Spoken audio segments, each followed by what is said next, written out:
اب میں آپ کو توجہ دلانا چاہتا ہوں، ایک تو گوتم بدھ کا فلسفہ، اس کے فلسفے کا مین تھیم یہ ہے سروم دکھم، آل از پین، آل از سفرنگ.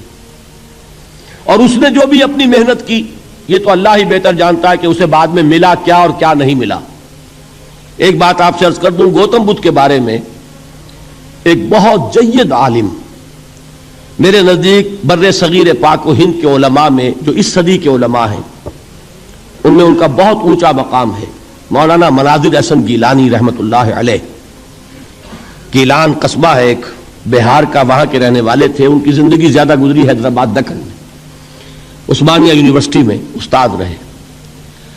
انہوں نے گوتم بدھ کے بارے میں یہ لکھا ہے کہ میرا یہ گمان ہے کہ وہ بھی اللہ کے نبی تھے، اور اس کی دلیل دی ہے. قرآن مجید میں ایک رسول کا ذکر آتا ہے ذل کفل، اور یہ ذل کفل وہ ہے جس کے بارے میں ہمیں کچھ پتہ نہیں. قرآن مجید میں بھی ایک جگہ ذکر آیا ہے. نمبر دو یہ کہ کسی حدیث میں اس کی کوئی ہمیں وضاحت نہیں ملتی، نہ حضور سے پوچھا گیا نہ حضور نے اس کی وضاحت فرمائی. اب یہ ذل کفل ہے کون؟ تورات میں جو نبیوں کے نام آتے ہیں ان میں سے کسی نبی کا نام ذل کفل کے آس پاس نہیں بنتا کہ یہ سمجھا جائے کہ یہ اس نام کی بگڑی ہوئی یا بدلی ہوئی شکل بن گئی ہے. تو انہوں نے جو کہا ہے وہ بات وزنی معلوم ہوتی ہے اس اعتبار سے کہ کپل وستو، کپل پے جو ہے وہ عربی میں ہے نہیں، وہ فے بنتی ہے. تو ذل کفل کے معنی کفل والا، اور یہ کفل جو ہے کپل، کپل والا، جس کو ہم کہتے ہیں کپل وستو کا شہزادہ. تو انہوں نے یہ کہا ہے کہ گوتم بدھ کے بارے میں یہ خیال، یہ میں عرض کر دوں کہ اس کو ہم یقین سے نہیں کہہ سکتے، یہ ان کا گمان ہے، خیال ہے، واللہ عالم کہیں گے ہم، لیکن امکان ضرور موجود ہے. قرآن کہتا ہے وَلِكُلِّ قَوْمٍ ہاد، ہم نے ہر قوم میں ہادی بھیجے. وَإِن مِّن قَرْيَةٍ إِلَّا خَلَا فِيهَا نَذِيرٌ، کوئی بستی ایسی نہیں دنیا میں جس میں کوئی نہ کوئی خبردار کرنے والا نہ آیا ہو.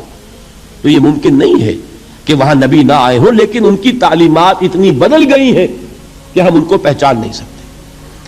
حضرت مسیح علیہ السلام کی تعلیمات اگر عیسائیوں سے ہم سمجھیں تو کبھی بھی انہیں اللہ کا نبی نہیں مان سکتے.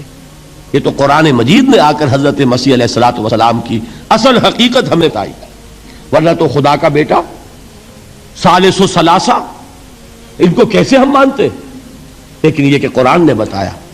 تو جان لیجئے ہو سکتا ہے کہ گوتم بدھ بھی اللہ کے نبی ہو، لیکن ہو سکتا ہے کہ درجے میں کہیں گے، یقین سے نہیں کہیں.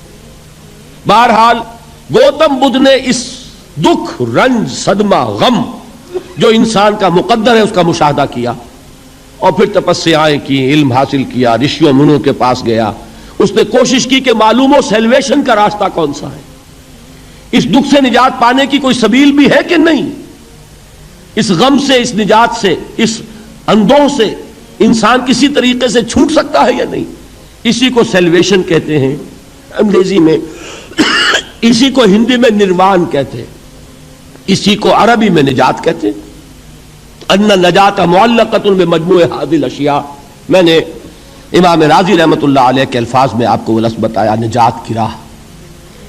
اچھا، جدید فلسفوں میں جن حضرات کو دلچسپی کی بات ہے انہی کے بارے میں یہ عرض کر رہا ہوں. جدید فلسفوں میں بھی ایک فلسفہ ہے وجودیت، ایگزسٹانشلزم. آپ نے نام سنا ہوگا سارترے، یہ فرینچ فلاسفر. اور اس وقت دنیا میں جو نوجوان نسل ہے وہ بہت زیادہ متاثر ہوئی ہے سارترے کے فلسفے سے. کرکیگارڈ پرانے دور میں اور سارترے اس دور میں، ان کے فلسفے کا نام ہے وجودیت، ایگزسٹانشلزم. اس کا مرکزی خیال بھی یہی ہے، انسان کے لیے دکھ ہی دکھ ہے، صدمہ ہی صدمہ ہے، رنج ہی رنج ہے. صرف یہ ہے کہ کچھ حساس لوگ ہوتے ہیں وہ صدمے کو زیادہ محسوس کرتے ہیں، کچھ ذرا ان کی حس جو ہے وہ کچھ ڈل ہو جاتی ہے، کند ہو جاتی ہے. وہ جو غالب کا شعر میں نے آپ کو سنایا کہ مشکلیں اتنی پڑی مجھ پر کہ آسان ہو گئی، ورنہ یہ ہے کہ انسان سوچے تو دکھ ہے. اب یہ دکھ جو ہے اس سے نجات کا کوئی راستہ بھی ہے کہ نہیں، یہ کوسچن مارک ہے جس کا جواب ہے تیسری آیت میں الا الذین آمنوا وعملوا الصالحات وتواصوا بالحق وتواصوا بالصبر. جو ایک نا امیدی کی کیفیت طاری ہوتی ہے، والعصر ان الانسان لفی خسر، زمانے کی قسم ہے تمام انسان برباد ہونے والے ہیں، تباہی میں ہیں، گھاٹے میں ہیں، ٹوٹے میں ہیں. اس سے جو ایک مایوس کن صورتحال سامنے آتی ہے، اس مایوسی سے نجات دلانے والی آیت ہے تیسری آیت۔ ایک راستہ ہے، یہ امید کی کرن ہے، تباہی سے بچ سکتے ہو، ابدی بربادی وہ بربادی۔ یہاں تو یہ ہے کہ ہم نے مشقتیں اٹھا لیں، فاقے جھیل لیے، تکلیفیں برداشت کر لیں، صدمے برداشت کر لیے، لیکن موت آئی، اس کا خاتمہ ہو گیا۔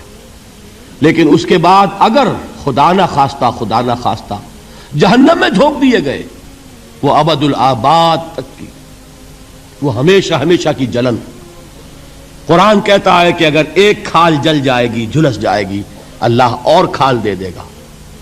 دیکھیے یہ بھی جدید دور میں آپ کو معلوم ہوگا، بورس بکائی نے جو کتاب لکھی ہے، دی فرینچ سرجن، اس نے ثابت کیا ہے کہ قرآن مجید نے جتنے نیچرل فینومینا کا حوالہ دیا ہے وہ بالکل سائنس کے مطابق ہے۔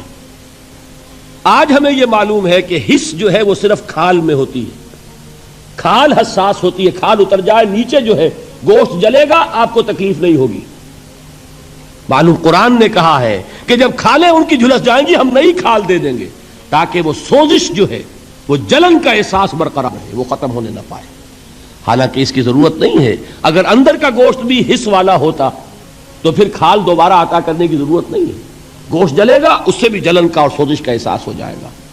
لیکن قرآن کہتا ہے کہ نہیں، کلما نضجت جلودہم بدلنا لہم جلودا غیرہا، جب ان کی کھالیں جھلس جائیں گی، جل جائیں گی، ہم ان کی کھالیں بدل دیں گے تاکہ وہ سوزش برقرار رہے۔ ثم لا يموت فیہا ولا یحیا، پھر نہ وہ اس میں جی سکے گا نہ مر سکے گا، نہ زندوں میں ہوگا نہ مردوں میں ہوگا۔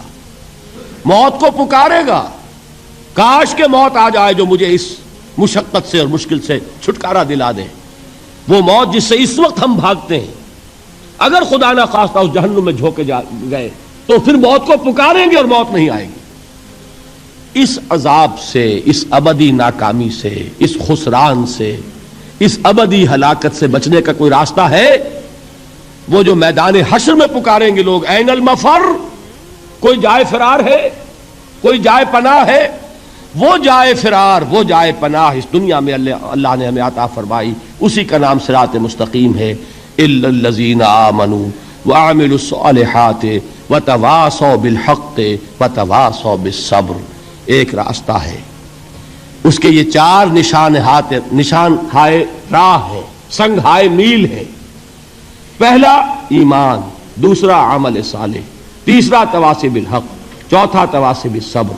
اس صراط مستقیم پر بچو گے، نروان حاصل ہو جائے گا، نجات حاصل ہو جائے گی، کامیابی سے ہمکنار ہو جاؤ گے، اس ابدی خسران سے نجات پا جاؤ گے۔ چڑھ دے سورج ڈھل دے ویکھے،